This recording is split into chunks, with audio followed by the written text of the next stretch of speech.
Yeah, so my position at KIP, I am one of the assistant principals, and my job, I'm over the math department. So I get to coach 8, 9 amazing math teachers, and I also coach a science teacher as well. And so my job is to ensure that like high quality instruction is put in front of students before they even see students. So making sure lesson plans are really tight. And also I get the privilege to like work side by side with some of the dopest teachers, like honestly, that you will come across that are doing amazing things with our students as far as getting them like really pumped and excited to nerd out in math classes. For me personally, one starts with me being a father of two. And I just know that, and I've always felt that there's a different level of connection that we black men have over our students. I can't really explain it. Most of my other black male educators, they understand the it thing that we kind of bring to the table. It's just something when you're around youngsters and they see you as a teacher initially, right? As the months go on, we just have a knack for like bonding with our black and brown students. It's a little bit unique to our other counterparts. And it's one of the most fulfilling type of things. But most importantly, like our students don't just see us like as our teachers. If you stay around, they will like see you almost as a father figure. And that experience, that feeling, that sense of joy, that sense of like purpose has like kept me in this field forever. I was even talking to a former student of mine and who do not call me Mr. Armstead. They call me Pops. They call me Dad. I've been to weddings and graduations and births and things like that. Well, initially or originally, they were my high school student. Now they're grown and they have families of their own and they have still kept in contact with me. And it all started when I was their classroom teacher, and just somehow there was a connection that has lasted most of their life. It is the best profession ever. You ask a person, I want to be a doctor, I want to be an engineer, I want to be a politician. Who's going to teach you those skills? Maybe a teacher. So yes, there are every career has its challenges. So I don't like that stigma that our profession has. But again, our profession builds the foundation for whatever else you want to do. So like we're sitting here having this conversation right now, I promise you, there was a high school teacher of yours, Ms. Raven, that probably taught you some public speaking skills. Could even been back in middle school. Could have been a parent or type of thing, but you originally had a teacher. And so again, I couldn't see myself doing anything else because our job provides the foundation for all others.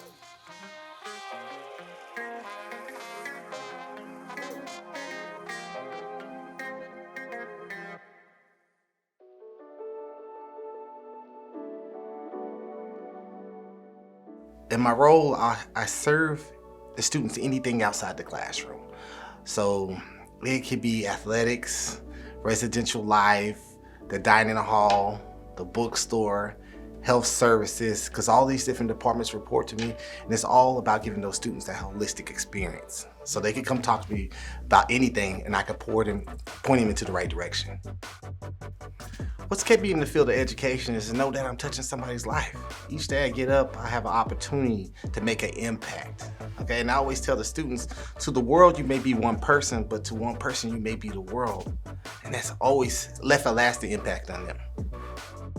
What they do now sets them up 5 or 10 years later down the road, and it changes some of those generational curses they've been exposed to or those past traumas, and it gives them opportunities to relax, sit back, and understand. Don't think about 4 years from now. Just think about the next 3 months, the next semester. Take one day at a time and bask in it. The most challenging part is knowing that every student doesn't come in on an equal playing field. And knowing that you have to get them caught up and make sure that they have those soft skills, those leadership qualities by the time they graduate, because that's what's really going to help them be successful. And so it's hard when you know not to say they've been set up for failure, but just know they didn't start at the same point as everybody else. I think it's very important for African American males to be in education at any level, because oftentimes our young black men or boys do not see somebody that looks like them in front of the classroom. And it's just something that's so simple. It's a sense of hope and gives them aspirations to be better and challenge themselves to do different. Outside of my job, my family. Without my wife, I wouldn't be here where I am today, because she's my backbone. She supports me. And my two kids, my daughter and my son, just going home, leave work, leave it all there to go back and pour into them and ensure that I'm giving them the same life lessons that I'm giving each day from 8 to 5.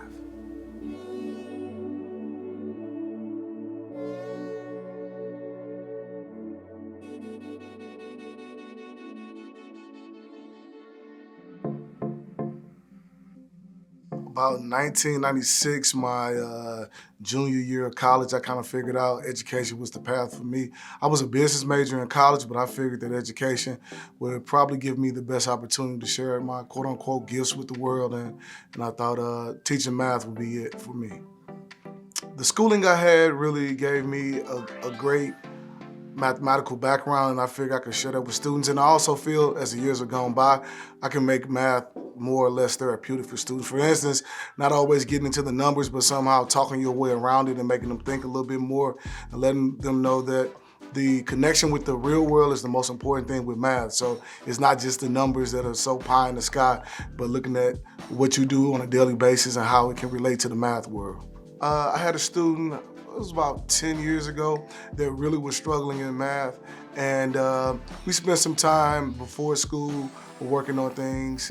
And then about 3 years later, when he was a junior in high school, he came back to the middle school and he actually looked at me for guidance to help him out in some higher level math. Now, to be quite honest, he knew more than I did, but I was inspired by him coming back to me like, wow, he really was listening, because we had a good rapport, but it was one of those things I really didn't necessarily think he would come back to me and ask me for help. So I was inspired, thinking that students really are taking in, and we think that, but we really don't see it often.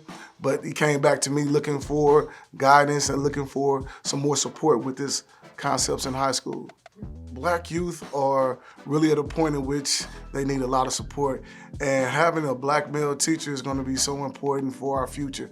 I only had maybe 1 or 2 black male teachers growing up, and so it was important for me to kind of show them a face that looks like them. We may not come from the same background, but I could relate to them and some of their struggles.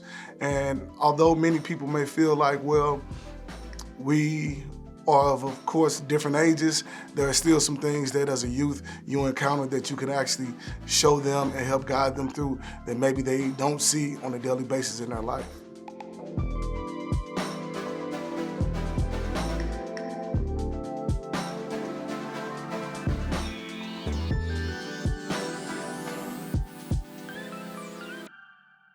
My dad was a teacher.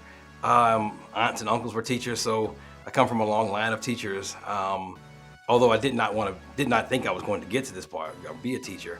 But just, I don't know, the ability to give what I have and 2 kids and work with kids, something I developed when I was working on behalf of them. It's a tough field. Teachers work long hours, we don't get paid enough, you know, the same old tropes we hear. But it's the kids. I mean, watching them grow up, going from seeing them in 8th grade and now seeing some of them graduate, there's a joy in that I didn't experience until it started happening. And that makes me want to stay, because I want to see the new generation grow up and become seniors and go to college and have them come back. And just that flow that comes. Working with children is not an easy thing, but you got to have a little dog in you, and you have to create a situation where you have to not, this is gonna sound weird to say, but not care about what's going on outside of the child. I think that's what's made me a really good teacher, or a better teacher than I was when I started, was I cared too much about everything else. What's the parents gonna say? What's my boss is gonna say? And it wasn't until I started really caring about what the kid thought, what the child thought, that I felt free to be the teacher that I am, to show the dog in me, to be myself. And I think that is really the most important quality, is just being yourself and being true to the child, because they know when you're fake. I don't think Black males are seen in that positive light across the country, let alone here in St. Louis. And so giving that positive aspect to them, but also not just to all the children, but especially our Black kids. They need to see strong, positive male role models. They need to know that not all males are everything you see in the media and how we're depicted. My wife, Jennifer, my children, 2 kids, McKenna, Chloe, they definitely keep me on my toes. It's interesting being a teacher and then raising 2 young children of your own, and just seeing things through a parental lens and a teacher lens at the same time. But just watching them grow up and watching them navigate through the world and wanting a better world for them. And so it kind of keeps me also in teaching, is I want to try to change the world and change how Black girls are seen as well, for my girls. And so they definitely keep me going. They keep me tired too. I got little bags under my eyes because of them.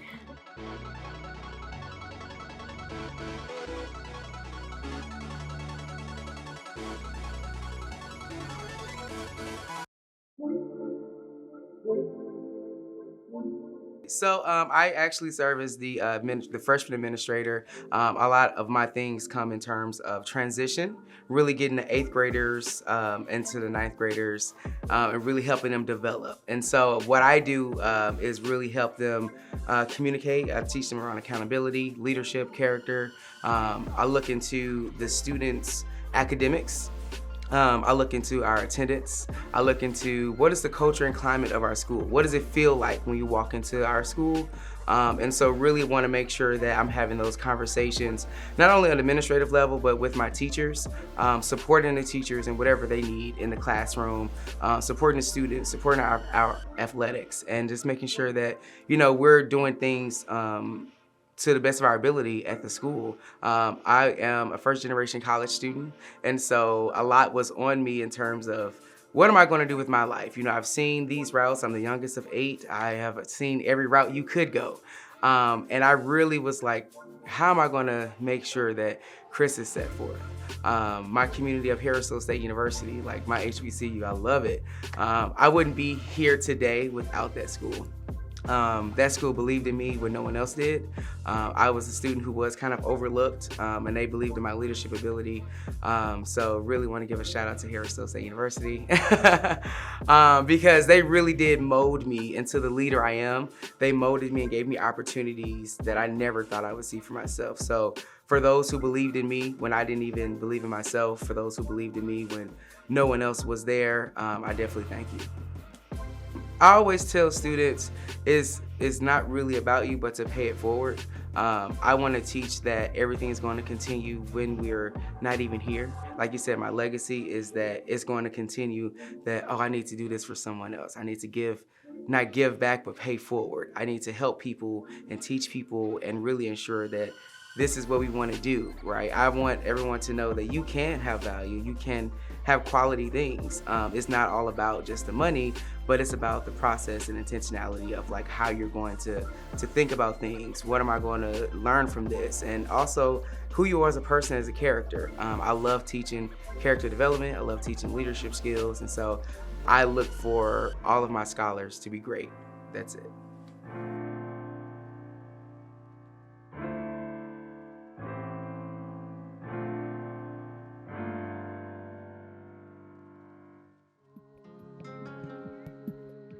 When I was in the 7th grade, I had a really influential English teacher. We know that developmentally, the middle school transition from 6th into 7th grade is really hard for young people. But for me, after a lifetime of trauma and abuse in my childhood, she was the first person who taught me to use writing to process and cope with some of the pain in my life. And I wrote my first poetry book in her class and I never looked back. I'm a foster parent, so fostering is a huge part of my life. I specifically foster teen boys ages 12 to 18 that are elevated needs. So our home is constantly filled with a lot of young people, which remind me of my students and who my students help me to show up better for. So in my foster parent journey, I think that it's really important for us to share experiences that neither of us have had. I had, like I said, a really traumatic childhood, so healing my inner child by parenting another child is something that's really been life-giving to me. One of my students that I had, the most brilliant student that I've ever known, she was what I call a scholar activist. She wrote so many things about growing up and what being a young Black girl in the world meant to her. I also watched her give birth to 2 of her sons before she graduated high school, and so that was a huge milestone, right? Seeing her become a mother. And I'm not a mother myself to biological children. I'm a foster parent, but I learned how to become a good mother because of her. And so very sadly, after I presented all of her work at the National Council for Teachers of English annual convention last year in November, 3 weeks later, she tragically passed away in a car accident. And so that was a loss that shook our entire community because she was the one kid who we knew, despite all adversity, she was going to change the world if she had more time. I'm now on sabbatical, and I did what no one thinks to do during a sabbatical. I started a nonprofit organization in honor of her, and it's for young girls of color in the Metro East and also in Chicago. And so we have 2 chapters of 50 total young girls who are paired with a mentor, and they do positive youth development sessions. And at the end of the year, the goal is to bring the girls together to do what we're lovingly calling a sister symposium, where the girls can share about what sisterhood means to them and what they've learned. In memory of Demaya, because while she did die, what I think is really important and healing for me to focus on is that she also lived. She had a beautiful life, albeit too short, and she knew that she was loved. And I knew, looking back on all the years that we spent together, that she loved me too. So I think if anything has impacted me, it's definitely been the relationships that I have with my students.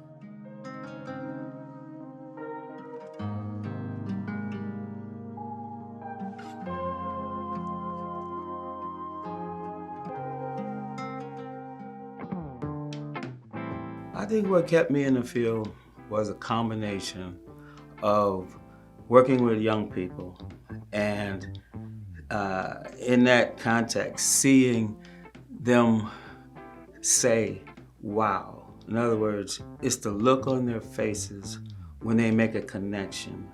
And then on my side, it's a matter of being a community activist, being a musician, understanding that I have a message for them.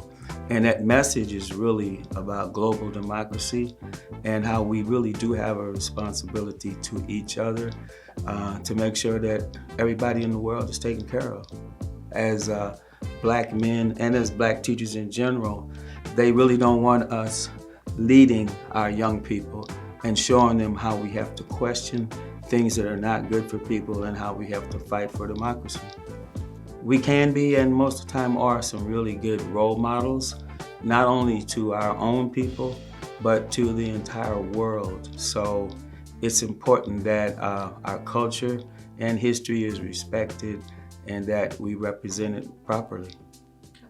The biggest one is listening. Number 2 is listening. Number 3 is being an example of what you would like for your students to be, which means being accountable. And when I say accountable, being accountable to the people.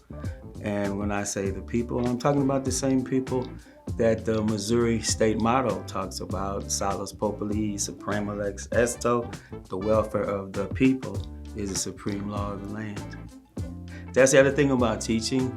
We co-learn, and educate means to lead through, and so that's what we do. We lead them. So it's like I shared with them the excitement of the things I was discovering and the struggles too, you know, the battles we had to go. I shared it all, and I listened to theirs, and I wanted them to realize that we're going to have these problems. People are going to try to stop us, but we have an ancestry, we have a history, we have a present, and we're going to have a very powerful future.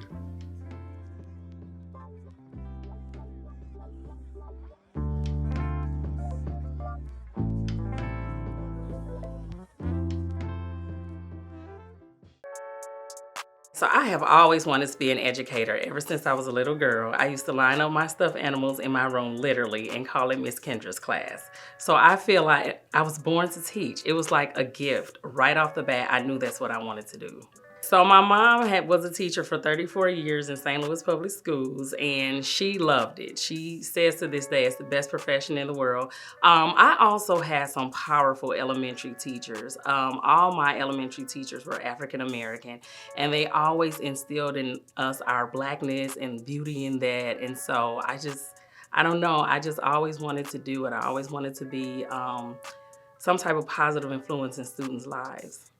Teaching is an altruistic profession. You have to be willing to give yourself, so you cannot be selfish. It's a very selfless profession. You also have to have the passion for it. It's more than just academics. It's seeing the whole child. To me, an adaptive skill is just as important as an academic skill. Having those positive character traits and having a strong personality can get you so much farther than just academics. So I would say you would have to be someone who is selfless, someone compassionate, someone passionate, someone who's caring, someone who can see the whole child and everything that child needs. And it's up to you to be the one to fulfill those voids in these children, those deficits, to see past all of that and see their multitude of talents and strengths. And you should be the one building on that, helping them to knock down those obstacles. It only takes one person to believe in a student, just one. And you may think you're not making a huge difference, but you are. I have had students come back and I felt like I was so strict and just really on them, and they're like, oh my God, no, like I always took your strictness as really caring. Like I knew you loved us and I knew you wanted the best for us. And so they never saw it as being mean. They just knew that I wanted the best for them and I wanted to pull that out of them, even when they didn't see it themselves. I'm like, you know what? When you have a weakness, I am here to make that weakness strong. And we're gonna work together as a team and collaborate as a team to make sure you are successful. So